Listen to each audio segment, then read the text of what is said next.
বাসর ঘরের নতুন বউয়ের সামনে বসে আছি। সচরাচর বাসর রাত হয় একটা মানুষের জীবনের শ্রেষ্ঠ রাত, কিন্তু আমার বাসর রাতটা একটু ভিন্ন। বাসর ঘরে মন খারাপ করে বসে আছে আমার নববিবাহিতা স্ত্রী রেশমি। আমার চোখ দিয়েও ছলছল করে পানি পড়ছে, কারণ ড্রয়িং রুম থেকে ভেসে আসছে আমার মা, বড় ভাই এবং ভাবির কথোপকথন। ড্রয়িং রুমে আমার বড় ভাই বলছে, মা, আমার অনিচ্ছা সত্ত্বেও তুমি মুন্নাকে বিয়ে করিয়েছ। এতদিন সে আমার কাঁধের উপর বসে খেয়েছে, এখন তার জন্য ঘরে এনেছো নতুন বউ, তাকেও কি আমার খাওয়াতে হবে? মা কোনো কথা বলছে না। ওনার নীরবতা দেখে আমার ভাবি বলল, তোমার কাঁধে তুলে দেওয়ার জন্যই তো আজ মুন্নাকে বিয়ে করিয়েছে। তুমি ছাড়া তো এই সংসারে কেউ উপার্জন করে না, তাহলে তুমি না খাওয়ালে কে খাওয়াবে?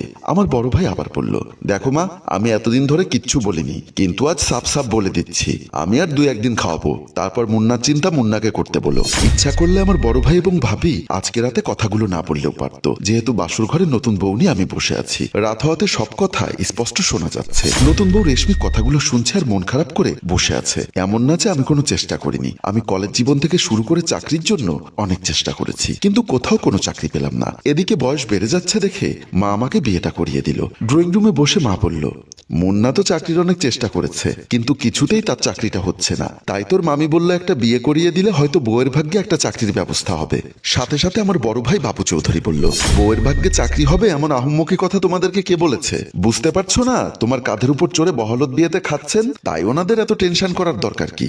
দুজনকে যেহেতু টানতে পারছো, আরেকজনকেও টানতে পারবে। তোমার ভবিষ্যৎ নিয়ে তো ওনারা ভাবেন না, ওনারা পড়ে আছে ছোট ছেলের ভবিষ্যৎ নিয়ে। ভাবির কথা শেষ হতে না হতেই বড় ভাই বলল, এমনি তোর বিয়েতে আমার অনেক টাকা খরচ হয়েছে। ও বলেছিল বিয়ের পর সব টাকা দিয়ে দিবে। এখন কিভাবে আমার টাকা শোধ করবে সেটা ওর থেকে জিজ্ঞাসা করে দেখো, আর যেন কয়েকদিনের মধ্যে সে কোনো কাজের ব্যবস্থা করে। এ কথা বলেই ভাবি আর ভাইয়া ড্রয়িং রুম থেকে চলে গেল। ভাই ভাবি সব কথা শোনার পর নতুন বউ রেশমি আমাকে বলল, একটা কথা বলবো, কিছু মনে করবেন না তো? আমি একটা দীর্ঘশ্বাস ছেড়ে বললাম, বলো, আপনি কি কোনো কাজ করেন না? বাসর ঘরে নতুন বউয়ের মুখে এমন প্রশ্ন শুনে কি বলবো ভেবে পাচ্ছিলাম না।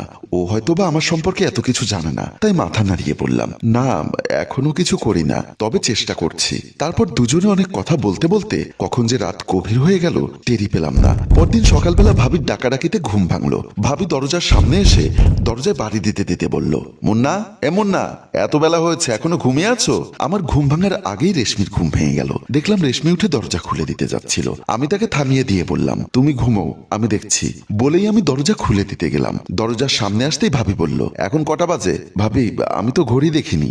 বলি, দিনে 7টা বেজে গেল, এখনো নতুন বউকে নিয়ে ঘুমিয়ে থাকবি? এমন সময় আমার মা এসে বলল, বৌমা, গত রাতে ওদের বাসর রাত গেছে, এত সাত সকালে ওদেরকে ডেকে লাভ কি? সাথে সাথে আমার ভাবি রেগে গিয়ে বলল, এত সাত সকাল মানে? এখন দিনে 7টা বাজে, কিছুক্ষণ পরে আপনার ছেলে অফিসে যাবে, নাস্তা পানি রেডি করতে হবে না? আমার মা বলল, নতুন বউকে দিয়ে নাস্তা পানি রেডি করার দরকার কি? মেয়েটা সবেমাত্রই ঘরে এসেছে, আর কটা দিন যাক। রেশমি বিছানার উপর বসে এসব কথা শুনছিল। মায়ের কথার উত্তরে ভাবি বলল, এতদিন তো এই সংসারের সব কাজ আমি করেছি, মুন্নার বউ ঘরে আসার পরেও কি আমাকে করতে হবে? আমার মা বলল, আজকের দিনটা অন্তত নতুন বউকে রান্নাঘরে ডেকো না, তাহলে আপনার ছেলের জন্য নাস্তাকে রেডি করবে। আমি বললাম, আচ্ছা ভাবি, তুমি যাও, আমি রেশমিকে রান্নাঘরে পাঠাচ্ছি। আমাকে থামিয়ে দিয়ে মা বলল, থাক, নতুন বউকে রান্নাঘরে যেতে হবে না, নাস্তা আমি রেডি করে দিচ্ছি। বলেই মা রান্নাঘরের দিকে চলে গেল। ভাবি বলল, সবাই আমার স্বামীর ঘাড়ে বসে খাবে আর আমি বাড়ির সব কাজ করব, এমনটা কখনো হবে না। বলেই ভাবি চলে গেল। আমি শেষ পর্যন্ত নিরুপায় হয়ে রুমে ঢুকে গেলাম। রুমে ঢুকে দেখলাম রেশমি কম্বল গোছাচ্ছে। আমাকে মন খারাপ করে আসতে দেখে রেশমি বলল, আপনার টেনশন করতে হবে না, আমি গোসল করে রান্নাঘরে যাব। মা তো রান্নাঘরে গেছে, তুমি আজ না গেলেও চলবে। আজ হোক কাল হোক আমাকে রান্নাঘরে যেতেই হবে, তাই আজকে গেলে সমস্যা কি? আমি আর কোনো উত্তর দিতে পারলাম না। সে বিছানা থেকে নেমে গোসল করার জন্য বাথরুমের দিকে চলে গেল। সন্ধ্যার সময় আমার মায়ের সাথে রেশমি রান্নাঘরে রান্না বান্নার কাজ করছিল। মা বলল, বৌমা, সকালেও তুমি রান্নাঘরে এসেছিলে, এখন আবার কেন রান্নাঘরে আসলে? সমস্যা কি মা?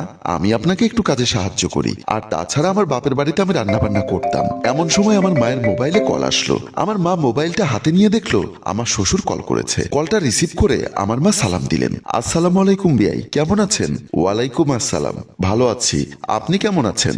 বুড়ো বয়সে আর ভালো থাকা, কোন রকম আছি আর কি। বেআইন, আমি বলছিলাম কি, কয়েকদিন পরে আমি চাকরিতে জয়েন করার জন্য ঢাকায় চলে যাব। মেয়ে আর মেয়ের জামাইকে নিয়ে যদি আপনি একবার এসে ঘুরে যেতেন তাহলে ভালো হতো না? আমি বুড়ো মানুষ, অসুখ বিসুখ নিয়ে সমস্যা বসে আছি। আমি যেতে না পারলেও কাল পরশুর মধ্যে আপনার মেয়েকে আর আপনার মেয়ে জামাইকে পাঠাবো। আপনি আসলে খুশি হতাম আর কি। সম্পর্ক যেহেতু হয়েছে তাহলে কোনো না কোনো সময় যাব। আচ্ছা ঠিক আছে, আপনি যা ভালো মনে করেন। তারপরে আমার মায়ের সাথে নানা বিষয় নিয়ে কথা বলতে লাগলেন। রাতে যখন আমরা সবাই খেতে বসেছি তখন আমার মা বড় ভাইয়ের উদ্দেশ্যে বলল, বাবু, মুন্নার শ্বশুর ফোন করেছিল, বলেছে মুন্নাকে আর তার বউকে ফিরানিতে পাঠাতে। আমার বড় ভাই বলল, ও তো বেকার, কোনো কাজ করে না, ও শ্বশুর বাড়ি গেলেও কি আর এখানে থাকলেও কি। সাথে সাথে আমার ভাবি বলল, মা এই কথা কেন বলেছে তুমি কি কিছুই বোঝো না?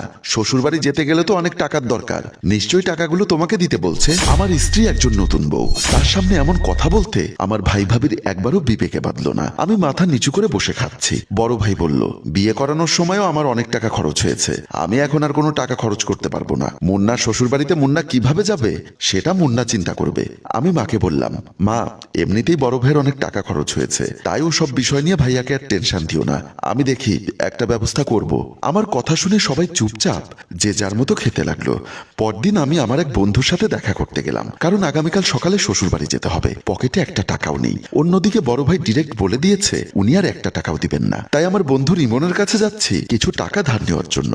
অবশ্য ফোন করে বলতে পারতাম, ফোন করিনি, কারণ সে যদি না করে দেয় সামনাসামনি হলে হয়তো বা না করতে পারবে না, তাই তার সাথে দেখা করতে যাচ্ছি। রাস্তা দিয়ে হাঁটতে হাঁটতেই হঠাৎ সামনে পড়ে গেল রিমন। রিমন আমাকে দেখে বলল, কিরে দোস্ত, গত দুদিন আগে বিয়ে করেছিস আর আজ রাস্তায় রাস্তায় হাঁটছিস?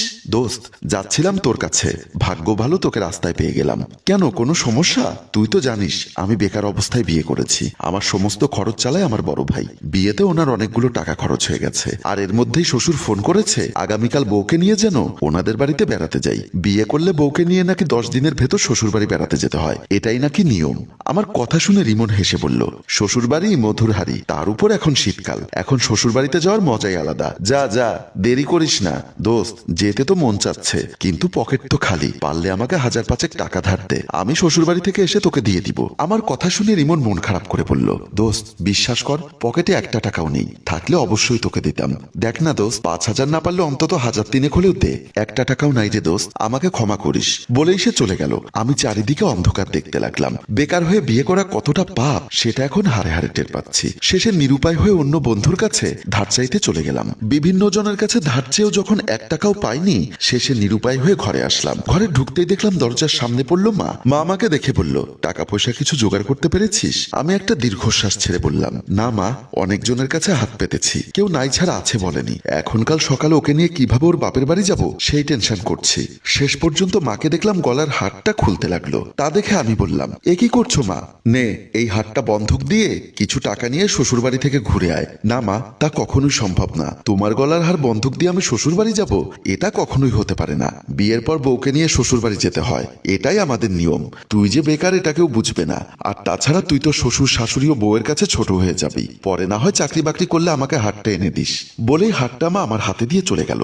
আমি একটা দীর্ঘশ্বাস ছেড়ে বললাম, হায় রে বেকার জীবন। শেষে নিজের রুমের দিকে গেলাম। রুমে এসে দেখলাম রেশমি ওর হাতে কানে গলার সব গহনা খুলে এক জায়গায় করেছে। আমাকে আসতে দেখে বলল, তুমি মায়ের হারটা মাকে ফেরত দিয়ে দাও। ওর কথা শুনে বুঝতে পারলাম আমার আর মায়ের কথোপকথন সে নিশ্চয়ই শুনেছে। আমাকে চুপ থাকতে দেখে সে আবার বলল, এই নাও, এখানে অনেকগুলো স্বর্ণলঙ্কার আছে, এগুলো বিক্রি করলে বেশ কিছু টাকা পাবে, সেই টাকা দিয়ে একটা ব্যবসা বাণিজ্য করো, আর আমাকে বাপের বাড়ি নিয়ে যেও। ওর কথাগুলো শুনে আমি বললাম, বিয়েতে স্ত্রীকে স্বামীর স্বর্ণলঙ্কার দিতে হয়, যেগুলো আমি দিতে পারিনি, কিন্তু তোমার বাপের বাড়ি থেকে তোমাকে যে স্বর্ণলঙ্কার দিয়েছে, এখন এগুলো বিক্রি করে আমি ব্যবসা বাণিজ্য করব, এটা কিছুতেই সম্ভব না। তখন রেশমি আমাকে বলল, স্বামী হচ্ছে একজন স্ত্রীর অলংকার, আমি এ স্বর্ণের অলংকার দিয়ে কি করব? তুমি হচ্ছ আমার শ্রেষ্ঠ অলংকার, পদে পদে তোমার অপমান আমার সহ্য হয় না, তাই আমি চাই এই গহনাগুলো বিক্রি করে তুমি একটা ব্যবসা বাণিজ্য করো, যাতে কেউ তোমাকে ছোট করে কথা বলতে না পারে। সাথে সাথে আমি তাকে জড়িয়ে ধরে কেঁদে দিলাম। হ্যালো ভিউয়ার্স, এই পৃথিবীতে যার টাকা নেই তার কোনো মূল্য নেই, কিন্তু যার একজন প্রকৃত উদার মনের স্ত্রী আছে তার শত অভাবের সংসারও সুখের হয়। আমাদের গল্পটি সম্পর্কে আপনাদের মতামত কমেন্ট বক্সে লিখে জানান।